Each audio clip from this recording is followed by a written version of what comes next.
Hello guys, তো আজকে এসেছি লাউ শাক, আলু আর শুকান মাছের রেসিপি নিয়ে।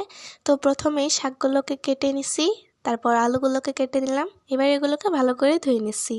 তারপর কড়াইতে দিয়ে দিলাম সরিষার তেল। তেল গরম হয়ে যাওয়ার পর দিয়ে দিলাম জিরা, দিয়ে দিলাম রসুন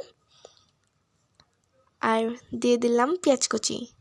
তারপর দিয়ে দিলাম পেঁয়াজ, রসুন আর কাঁচা লঙ্কা একসঙ্গে বাটা। সামান্য পানি দিয়ে এগুলোকে নেড়ে চেড়ে দিলাম।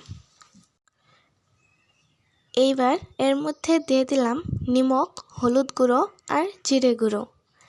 এবার এগুলোকে ভালো করে নেড়ে চেড়ে দিছি। তারপর এর মধ্যে দিয়ে দিলাম ধুয়ে রাখা শুকান মাছগুলো। এবার এগুলোকে মশলার সঙ্গে ভালো করে নেড়ে চেড়ে দিলাম। তারপর সামান্য পানি দিয়ে এগুলোকে কষানোর জন্য দিয়ে দিলাম।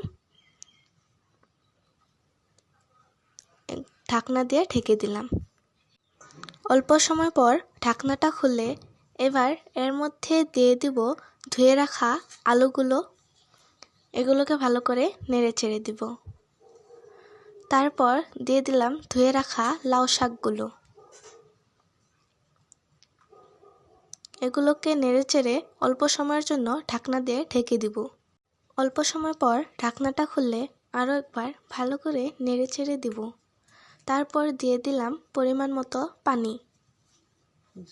এগুলোকে নেড়ে চেড়ে ঢাকনা দিয়ে ঢেকে দিলাম। অল্প সময় পর ঢাকনাটা খুলে দেখে নিব আমাদের রান্না প্রায় শেষ। এবার এর মধ্যে দিয়ে দিলাম ধনিয়া পাতা কুচি। এবার এগুলোকে একসঙ্গে ভালো করে মিশিয়ে নিব।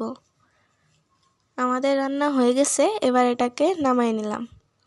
আপনারা দেখতেই পারছেন সবজির রঙটা কত সুন্দর এসেছে।